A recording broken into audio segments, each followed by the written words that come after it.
When we talk about men's health, weight loss is often one of the hottest topics. The numbers show obesity remains an epidemic in this country. Here in Indiana, nearly 70% of Hoosiers are obese or overweight. And lately, more people are choosing medical weight loss to shed the pounds. Joining me to talk about it is Dr. John Mandelbaum. He's a board-certified bariatric surgeon practicing at Franciscan Health. Dr. Mandelbaum, thanks so much for being here. Thank you. What is your role?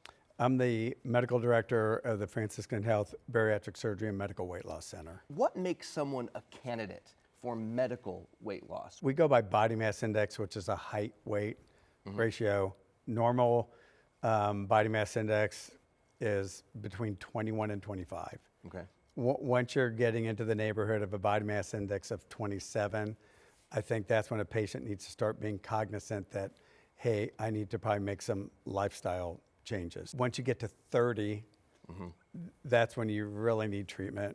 And 27 to 30, if you have one of the serious medical problems related to obesity. And so then what are the options? I would imagine lifestyle changes, right? Diet, exercise are first, but then what are the options beyond that? First thing is obviously lifestyle and diet. And after that, it's medications and or surgery. And how do you choose which medications? We've heard of so many of the medications out there, of course, then bariatric surgery as well. Yeah, so there's basically a new class of medications which has come to market over the past several years.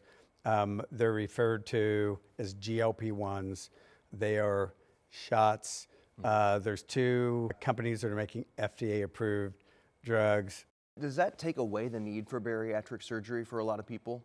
No. Okay. Probably, weight loss right now, there's like a new birth because of these medications. Yeah. And we're really trying to figure out where we're going to end up. But it's probably going to be a combination of both. What does the follow-up look like? I'd imagine once you begin the medical weight loss, I'm going to continue to see you as my doctor to track the progress.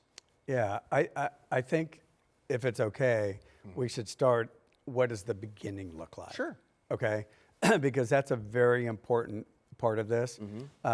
When you're going to see any provider, and over the last few years, there's been a lot of weight loss and medical spas that have kind of popped up, where you can get all of these drugs. Some are FDA approved, some are what we call compounded drugs. And the most important thing is when you evaluate a patient and you go in, they should be looking at all of your medical problems. They should be checking for high blood pressure, diabetes, sleep apnea, high cholesterol. They should be saying, do you need screening for cancers because of your age? Because we know that there's more than 20 cancers where the risk is increased.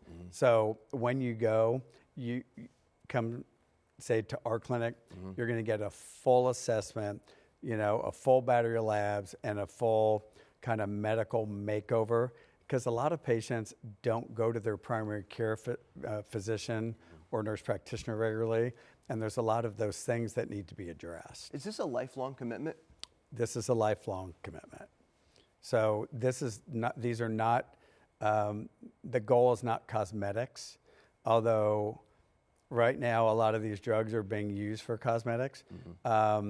This is a lifelong commitment to lower your comorbid conditions. Those are medical problems related to obesity, high blood pressure, diabetes, heart disease, sleep apnea, and things that we know are major killers in the United States. Well, that's what I wanted to talk about as well, because Gallup just came out with the results of a study a couple of months ago that found that women continue to be much more likely to be concerned about their weight and to take the steps to either make a lifestyle change, a medical weight loss change than men do. Do you find that in your practice? Yes, and I'll take it one step further.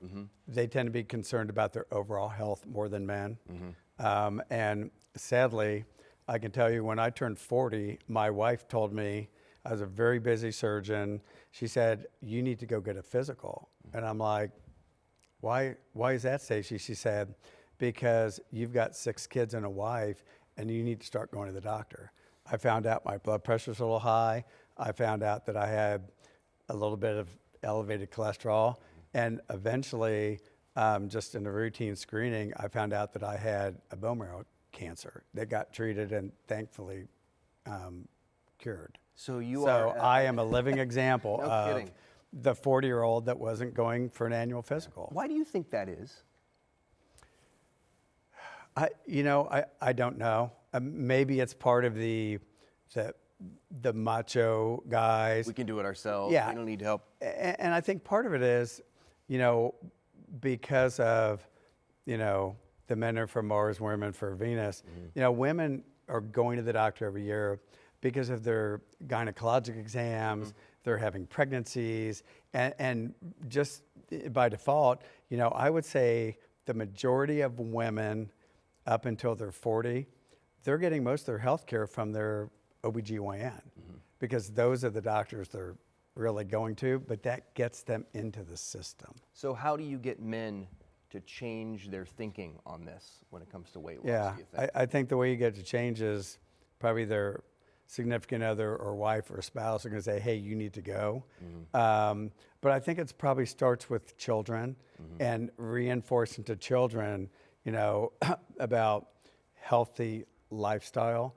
If you look and see, I don't know if you have kids, if you ever had an opportunity to go have the cafeteria lunch at school with yes. your kids. Yep. Did you ever see what they're serving? It's incredibly unhealthy. And we're teaching kids eating habits. Those are all learned behaviors. Before we go, let's talk more about BMI. So how do I determine what my body mass index is to begin? Yeah, I mean, you can get online and Okay. and you put in your height, your weight, you get your body mass index. Okay.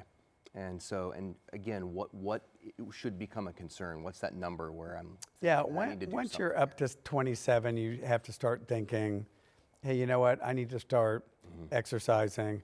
The National Institute of Health recommends that we get 150 minutes a week of aerobic exercise, and I think a lot of us don't. And I think doing that, and we stress that to our patients, and healthy eating. We're all on the run. We're the now society. We're all taking. I mean, for years, and my youngest is now 24. You're running kids to dance. You're running kids to football, and you know what we do? You're rolling down your window and you're getting window food. Yep. And been there. It's because it's the easiest thing to do, and it's very unhealthy. All right. So do we start you recommend starting with our family doctor or a primary care provider, or can someone reach out directly to a weight loss center like yours? If you have a regular primary care provider, typically they would have already had discussions with you, but anyone can reach out to us and we'd be happy to do a full evaluation. And the other thing that we have to offer that is unique is we have the surgery and the medical. If you go to a clinic where they can only give drugs, that's your only option. When you come to us, we have both, so we can offer really what's best for the patient. All right. Hey, thank you so much, Dr. John Mandelbaum. Okay. Appreciate the time. Thank you. We'll see you next time. Okay.